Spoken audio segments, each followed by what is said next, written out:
Hello ಗೆಳೆಯರೆ, welcome to S S ಪಿಚಿನ್ Kannada channel. ಈ ಒಂದು ವಿಡಿಯೋದಲ್ಲಿ ರಾಮಾನುಜಾಚಾರ್ಯ ಜಯಂತಿಯ ದಿನದಂದು ಅವರ ಕುರಿತು ನಾವು ತಿಳಿತಾ ಹೋಗೋಣ. ಈ ಒಂದು ಮಾಹಿತಿ ಅಂತ ನಿಮಗೆ ಇಷ್ಟವಾಯ್ತಾ? ಇಷ್ಟವಾದ್ರೆ ಒಂದು ಲೈಕ್ ಅನೇಕ ವಿಡಿಯೋದಲ್ಲಿ ಪ್ರೋತ್ಸಾಹ ತುಂಬ ಸಿಗುತ್ತೆ. ಇನ್ನೊಬ್ರು ಶೇರ್ ಮಾಡಿ ಸಾಧ್ಯ ಇಂಥ ಅನೇಕ ವಿಡಿಯೋ ಚಾನಲ್ ಸಬ್ಸ್ಕ್ರೈಬ್ ಆಗಿ. ಹಾಗಾದ್ರೆ ಈ ಒಂದು ಮಾಹಿತಿಯನ್ನು ಕಲಿತಾ ಹೋಗೋಣ ಬನ್ನಿ. ಮೊದಲನೇ ಪಾಯಿಂಟ್ ನೋಡಿ, ರಾಮಾನುಜಾಚಾರ್ಯ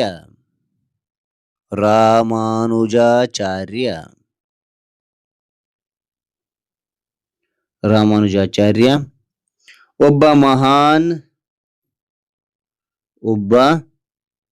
ಮಹಾನ್ ತತ್ವಜ್ಞಾನಿಯಾಗಿದ್ದರು.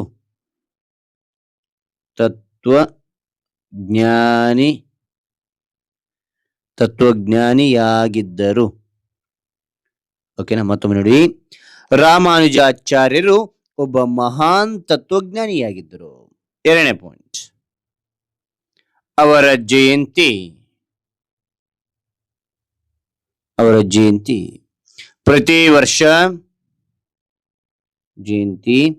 ಪ್ರತಿ ವರ್ಷ ಭಕ್ತಿಯಿಂದ ಆಚರಿಸಲಾಗುತ್ತದೆ.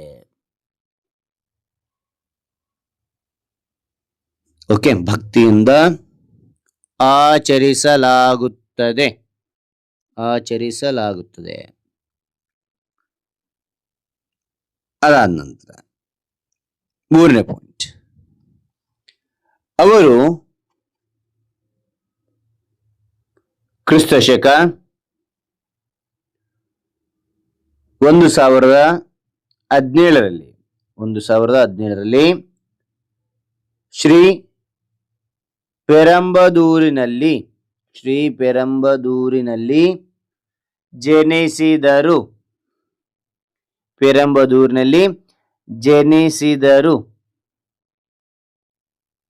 ಓಕೆನಾ? ಅದಾದ ನಂತರ ನಾಲ್ಕನೇ ಪಾಯಿಂಟ್, ಅವರ ತಂದೆ ಕೇಶವ ಸೋಮಯಾಜಿ, ತಾಯಿ ಕಾಂತಿಮತಿ.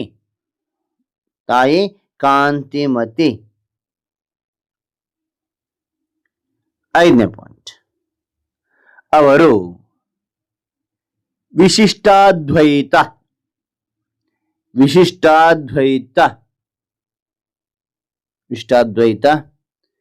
ಎಂಬ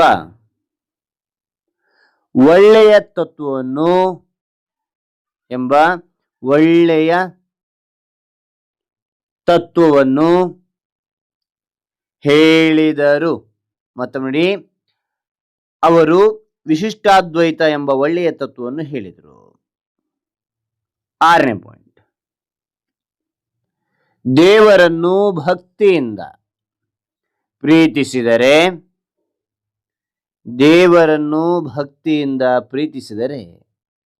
ನಾವು ದೇವನನ್ನು ತಲುಪಬಹುದು ಎಂದು ಹೇಳಿದರು. ಮತ್ತೊಂದು, ರಾಮಾನುಜಾಚಾರ್ಯರು ಒಬ್ಬ ಮಹಾನ್ ತತ್ವಜ್ಞಾನಿಯಾಗಿದ್ದರು. ಅವರ ಜಯಂತಿ ಪ್ರತಿ ವರ್ಷ ಭಕ್ತಿಯಿಂದ ಆಚರಿಸಲಾಗುತ್ತದೆ. ಅವರು ಕ್ರಿಸ್ತಶಕ 1017ರಲ್ಲಿ ಪೆರಂಬದೂರಿನಲ್ಲಿ ಜನಿಸಿದರು. ಅವರ ತಂದೆ ಕೇಶವ ಸೋಮಯಾಜಿ, ತಾಯಿ ಕಾಂತಿಮತಿ. ಅವರು ವಿಶಿಷ್ಟಾದ್ವೈತ ಎಂಬ ಒಳ್ಳೆಯ ತತ್ವವನ್ನು ಹೇಳಿದರು. ದೇವರನ್ನು ಭಕ್ತಿಯಿಂದ ಪ್ರೀತಿಸಿದರೆ ನಾವು ದೇವನನ್ನು ತಲುಪಬಹುದು ಎಂದು ಹೇಳಿದರು. ಏಳನೇ ಪಾಯಿಂಟ್, ಅವರು ಜಾತಿ ಭೇದ ತಪ್ಪು ಎಂದು ಜನರಿಗೆ ತಿಳಿಸಿದರು.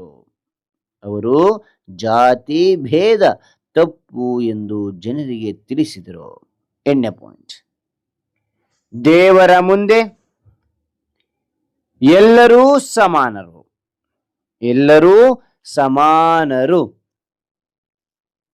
ಎಂದು ಹೇಳಿದರು. ಒಂಬತ್ತನೇ ಪಾಯಿಂಟ್, ಅವರು ಶ್ರೀ ಭಾಷ್ಯ ಎಂಬ ಪುಸ್ತಕವನ್ನು ಬರೆದರು ಎಂಬ ಪುಸ್ತಕವನ್ನು ಬರೆದರು. ಓಕೆ, ಅದ ನಂತರ 10ನೇ ಪಾಯಿಂಟ್. ಅವರು ಮೇಲುಕೋಟೆಯಲ್ಲಿ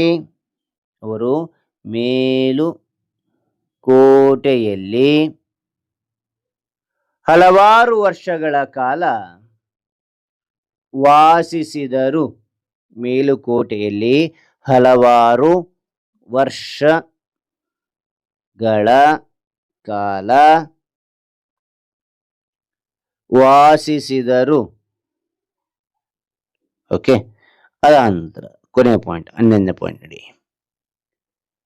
ಯತಿರಾಜ ಮತ್ತು ಉಡೈಯವರ್ ಎಂದು ಪ್ರಸಿದ್ಧರಾದ ಅವರು. ಯತಿರಾಜ ಮತ್ತು ಉಡೈಯವರ್ ಎಂದು ಪ್ರಸಿದ್ಧರಾದ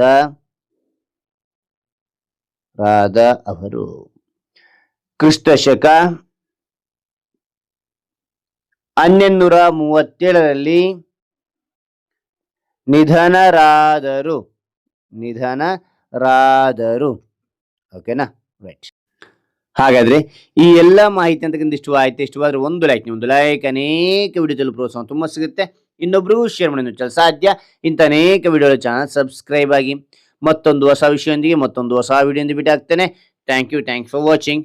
ಬಾಯ್.